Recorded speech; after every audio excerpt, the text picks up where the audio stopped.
बोला कि मैकडोनल्ड एक बहुत ही बड़ी ब्रांड है, इनके पास बहुत सारा पैसा है, इनके पास सिस्टम्स हैं, सिस्टम्स को ड्राइव करने के लिए इनके पास मैन पावर भी हैं, जो भी इनके एसओपीज़ हैं वो क्रिएट करके रखते हैं और वो कोशिश करते हैं कि हर कंट्री में उसी हिसाब से उनका काम हो।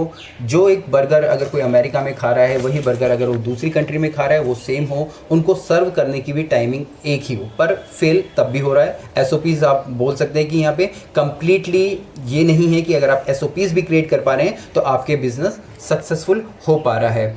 4 पॉइंट मैं यहाँ लूँगा। सबसे पहला पॉइंट यहाँ पे है कि personal connection of the food with the country people. जो भी कंट्री में हम लोग काम कर रहे हैं, जो भी हमारा कल्चर है, अगर मैं इंडिया की बात करूं, मैं बिहार की बात कर लूं, दिल्ली की मैं बात कर लूं, साउथ में मैं जाता हूं, तमिलनाडु केरल की बात कर लूं, मुंबई में मैं जाता हूं, मराठी में बात कर लूं, तो वहाँ पे अगर आप देखोगे हमारा देश एक बहुत ही बड़ी डाइवर्सिटी है, अलग अलग लोग हैं।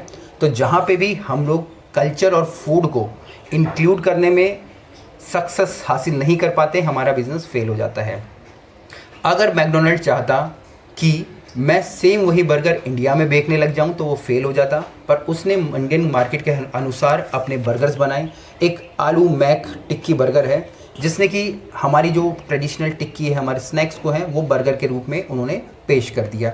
इवन यहाँ पे एक उदाहरण मैं आपके बर्गर सिंह को भी दूंगा, जिसने कि कम्प्लीटली इंडियन फ्लेवर्ड जो बर्गर वो बनाता है। तो यहाँ पे इन्होंने जो इंडिया का कल्चर है उसको वहाँ के लोगों से कनेक्ट कर लिया, क्योंकि अगर मैं बड़े हाई फाई नाम रख दूंगा बर्गर का, ये बर्गर और वो बर्गर, हैंड क्राफ्टेड बर्गर, तो लोग कनेक्ट नहीं हो पाते हैं। तो यहाँ पे लोगों को कनेक्ट करना पड़ता है उनके खाने के साथ, उनकी ट्रेडिशनल चीज़ों के साथ। इसको हम लोग यहाँ पे फ्यूज़न कुजीन भी कहते हैं। फ्यूज़न कुजीन एक अलग से टॉपिक पे मैं वीडियो बना दूंगा, आप नीचे लिखिएगा। या सिंपली अगर मैं बोलूँ तो फ्यूज़न का मतलब होता है दो तीन कुजीन को मिला के एक नई कुजीन का इजाद कर देना। तो अगर हम लोग कल्चर को और फूड को कनेक्ट कर पाते हैं आपस में तो हमारा बिजनेस अच्छे से ग्रो कर पाता है। जैसे कि यहाँ पे मैकडी ने करा, उन्होंने हमारी जो आलू टिक्की बर्गर हो गया, और यहाँ पे अगर हम किसी पे अपनी चीज़ थोपने की कोशिश करेंगे ये बोल के कि मेरी एसओपीज़ बहुत अच्छी है और मैं इसी एसओपीज़ के अनुसार जो रेसिपी है जो अमेरिका में बनती है इंडिया में बनाऊँगा, तो लोग आपको आउट कर देंगे जी मार्केट से। मार्केट में बहुत ऐसा हुआ है, आपने देखा होगा कि बड़े बड़े ब्रांड भी फेल हुए हैं। दूसरा यहाँ पे आता है कि हम जिस चीज़ के लिए फेमस है, मैकडी यहाँ पे फेमस है अपने फास्ट फूड के लिए। फास्ट फूड का मतलब होता है अपनी क्विक सर्विस के लिए। यही कारण है कि मैकडी कभी भी पिज़्ज़ा नहीं बेचता। मैकडोनल्ड चाहे तो पिज़्ज़ा बेच सकता है, पर अगर कोई एक जानकार है, अच्छा इसे पिज़्ज़ा के बारे में मालूम है, तो फास्ट फूड का मतलब होता है कि हम लोग फटाफट खाना दे रहे हैं, विदिन 5 to 6 मिनट्स हम लोग चीज़ों को सर्व कर रहे हैं। पर अगर मैं एक हैंड क्राफ्टेड पिज़्ज़ा की बात करूं तो मुझे लगभग 11-12 या 12 मिनट तो आप मैक्सिमम लगा लीजिए लग जाते हैं एक पिज़्ज़ा को रेडी करने में। इसी कारण जो कि मैकडोनल्ड है वो यहाँ पे सिर्फ अपने बर्गर सेल करता है, कभी भी पिज़्ज़ा सेल नहीं करता। अगर मैं बोलूँ मैं एक फ़ास्ट फूड रेस्टोरेंट चला रहा हूँ और मैं लोगों को वहाँ 30 मिनट इंतज़ार कराऊँगा और 30 मिनट के बाद उनको मैं एक फ़ास्ट फूड खाने के लिए दूंगा, तो वो मेरा नाम और मेरे जो खाने की स्पीड से बिल्कुल भी कनेक्ट नहीं कर पा रहा है।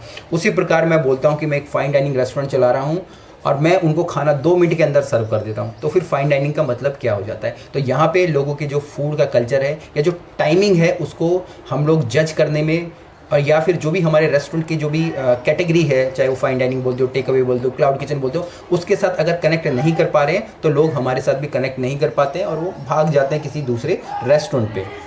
और यही कारण, जैसे कि मैंने आपको बताया कि जो मैकडी है वो पिज़्ज़ा सर्व नहीं करता है, वो सिर्फ यहाँ पे अपने बर्गर और बाकी के आइटम सर्व करता है। तीसरा यहाँ पे होता है प्राइसिंग की बात। जब हम एक फास्ट फूड हम लोग एक चेन चला रहे होते हैं या एक फाइन डाइनिंग चेन चला रहे होते हैं, तो हम जो भी कॉस्ट निकाल के रखते हैं वो कॉस्ट होती है हमारे फूड की, और उसके ऊपर हम इंक्लूड कर देते हैं हमारी मैन रेंट हो गया, मैन पावर हो गया, इलेक्ट्रिसिटी हो गया, पानी बिजली का बिल, ये सारी की सारी चीज़ें। और हम सोचते हैं कि ये प्राइस एक कस्टमर देगा क्योंकि हमने उसके ऊपर खर्च किया है, उतना पैसा हमने एक खाने के ऊपर ये सारी चीज़ें भी लगाई हैं। पर जब कस्टमर के पास हो जाती है तो कस्टमर आपका खाना तो देखता है, वो पीछे की कुछ भी चीज़ें नहीं देखेगा, जो भी आपने उस पर खर्च करा है वो आपका खाना देखेगा, वो अपना एक्सपीरियंस देखेगा कि भाई मैं एसी में बैठा हूँ कि नहीं बैठा हूँ, ठीक है जी। वो देखेगा कि मुझे यहाँ पे जो वेटर सर्व करने वाले हैं वो कैसे हैं, उसको कोई मतलब नहीं है आपके बैक एंड में क्या हो रहा है, उसका एक्सपीरियंस अच्छा होना चाहिए, उसके हिसाब से ही पैसा देगा। आप 10 मैन पावर पीछे रख लीजिए, आप ढेर सारी अच्छी एसओपीज़ बना लीजिए, पर जब उसको फ्रंट में एक्सपीरियंस अच्छा नहीं मिल पा रहा है वो आपके पास से चला जाएगा। मार्केट में बहुत सारे ऑप्शन अवेलेबल होते हैं, जिस प्रकार से आपने एक नया फास्ट फूड की चेन खोली होगी, कोई और भी खोलेगी, वो वहाँ पे शिफ्ट हो जाएगा। इसके बाद जो सबसे लास्ट मैं यहाँ पे बोलूँगा कि no reason for the business. आपने अपनी एक फास्ट फूड स्टार्ट कर दिया है, ठीक है जी, और आपके पास कोई भी रीज़न नहीं है कि आप किन प्रॉब्लम का सलूशन दे रहे हो। अगर आप मैकडोनल्ड की बात करूँ, यहाँ पे मैकडोनल्ड ने हमें देने की कोशिश करी, जो भी हमारे ट्रेडिशनल आइटम्स थे उन्होंने एक प्रॉब्लम को सॉल्व करा। एक ट्रेडिशनल आइटम को, चाहे मैं मैक टिक्की बर्गर बोल दूँ कि वो हमको फटाफट दें और हम उन्हें फटाफट खाएं। यहाँ पे लोग एक तरीके से गैदर भी होते हैं, लोग बैठ के भी खाते हैं, तो उन्होंने हमें स्पेस प्रोवाइड करा।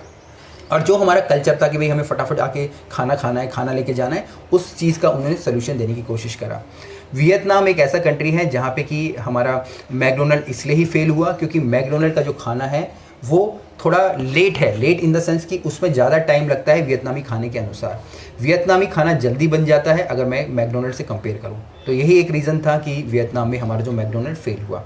तो इस वीडियो में मैंने आपको यही बताने की कोशिश करी है, चाहे आपके पास ढेर सारा फंड हो, आप बहुत सारी अच्छी SOPs क्रिएट कर लें, पर बिजनेस तब भी फेल हो सकता है अगर आप लोगों को जानने में गलती कर रहे हैं, उनके कल्चर को जानने में गलती कर रहे हैं, या अपनी चीज़ें उन पर थोपने की कोशिश कर रहे हैं। तो अपनी चीज़ें उन पर नहीं थोपनी है, अपनी SOPs भी क्रिएट करनी है और सही ढंग से अपनी चीज़ों को चलाना है।